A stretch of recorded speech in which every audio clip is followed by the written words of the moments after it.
කාගේ හරි බඩගින්නක් නිවන්න පුළුවන් නම් මම හිතනවා ඒක තමයි මේ ලෝකේ අපිට කරන්න පුළුවන් ලොකුම පින්කම කියලා. ගොඩාක් වෙලාවට අපි බස් එකට නගින අසරණ අයට සල්ලි දෙනවා. ඒ වගේම පාරේ දැක්කහම සල්ලි දෙනවා. විහාරස්ථානවලට පින්කැටවලට සල්ලි දානවා. හැබැයි ඔය මොන දේ කරත් කාගේ හරි බඩගින්නක් නිවන්න පුළුවන් නම් විශේෂයෙන්ම අසරණ සතෙක්ගේ බඩගින්නක් නිවන්න පුළුවන් නම් ඒක අනිත් හැම දෙයකටම වඩා ලොකු පිනක් කියලා මට හිතෙනවා. මොකද උන්ට තේරෙන්නේ නැහැ, උන්ට කියාගන්න බැහැ ඒ බඩගින්න අපිට උන්ගෙන් අහලා ඒක දැනගන්න විදිහකුත් නැහැ. ඉතින් මම හිතනවා අපිට කරන්න පුළුවන් ලොකුම පිනක් තමයි හරියට ඒ බඩගින්න ගැන කියන්නවත් තේරෙන්නේ නැති අහිංසක සත්තුන්ට කෑම ටිකක් දෙන එක. බල්ලෙක්ද පූසෙක්ද කියලා නැහැ.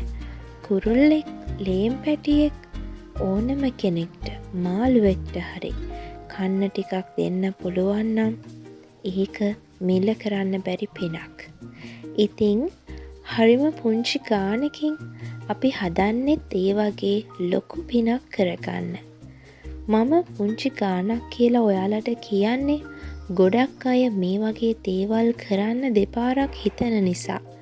ගොඩක් අය හිතනවා සල්ලි හුඟක් යනවා, ඒ නිසා මේ දේවල් අනේ මට කරගන්න බැහැනේ කියලා. රුපියල් 600ක් වගේ පොඩි ගානකට අපි සත්තු ගොඩ දෙනෙක්ට කන්න දුන්නා. අපිට පුළුවන් විදිහට මේක හරි පුරුද්දක් විදිහට අපේ පවුලේ අය කරන දෙයක්. පාරේ දැක්කත්, බස් හෝල්ට් එකක හිටියත්, මමත් මගේ අම්මත් අයියා තාත්තා අපි පුරුදු වෙලා ඉන්නවා අසරණ සතෙක්ට මොන හරි කන්න ටිකක් දෙන්න. ඉතින් මේ ළඟදී මම ටවුන් එකට ගියා මගේ වැඩ වගයක් කරගන්න. එතකොට මම දැක්කා මේ රස්නෙත් එක්ක ලස්සන පොඩි බලු පැටියෙක් තිබාහේ හොඳටම ඉන්නවා.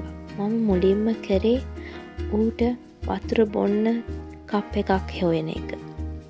හැබැයි ඒ කප් එක මට හොයාගන්න බැරුණ නිසා මම ටක් ගාලා එතන කඩෙන් ටිකිරි මාරි එකක් අරගෙන ඌටයි තවත් එතන හිටපු බල්ලෙක්ටයි කන්න දුන්නා. චුට්ටක්වත් ඉතුරු නොකර උන් දෙන්නම ඒ ටිකිරි මාරි එක කෑවා. ඊට පස්සේ ඒක බලන් හිටපු තව අංකල් කෙනෙක් කොහොම හරි පොල් කටුවක් හොයාගෙන ඇවිල්ලා ඒකට වතුර දාලා මට ඒ පොල් කටුව දුන්නා ඒ බලු පැටියට බොන්න. ඒ බලු පැටියා වතුර බීලා ඒ පොල් කටුව ගාවම හාන්සි වුණා. මම විශ්වාස කරන දෙයක් තියෙනවා. මේ උන් කන අන්තිම වේල නම් ඒක හරි උන් හොඳට කන්න ඕනේ. ඒක කාලා උන් මැරෙනවා නම් හොඳයි කියලාත් මට හිතිලා තියෙනවා. මොකද තව තවත් ජීවත් වෙන එක උන්ට වේදනාවක් නිසා. නමුත් බුද්ධ දර්ශනයේ බුදුදහමේ අපිට කියලා දෙන කතාව අනුව යමක් වේ නම් අපිට ඒ විඳවන්නම සිද්ධ වෙනවා. කර්මය අප පසුපසම ගමන් කරනවා. ඒත් කාට වුණත් හොඳක් වෙන්න කියන එක තමයි අපේ හිතේ තියෙන්න ඕනේ. ඉතින් ඔයාලටත් පුළුවන් නම් මේ වගේ දේවල් කරන්න. මට හිතෙන විදිහට මේ පිනම ඇති සසරෙන් එතෙර වෙන්නට ජීවිතේ කරන්න පුළුවන් උපරිම තැනට යනකම් අනිත් දේවල් නොකර ඉන්න උත්සාහ කරන්න එපා. ජීවිතේ ඔයාට කරන්න පුළුවන් මට්ටමට ඔයා වෙනුවෙනුත් අනික් අය වෙනුවෙනුත් දේවල් කරන්න උත්සාහ කරන්න.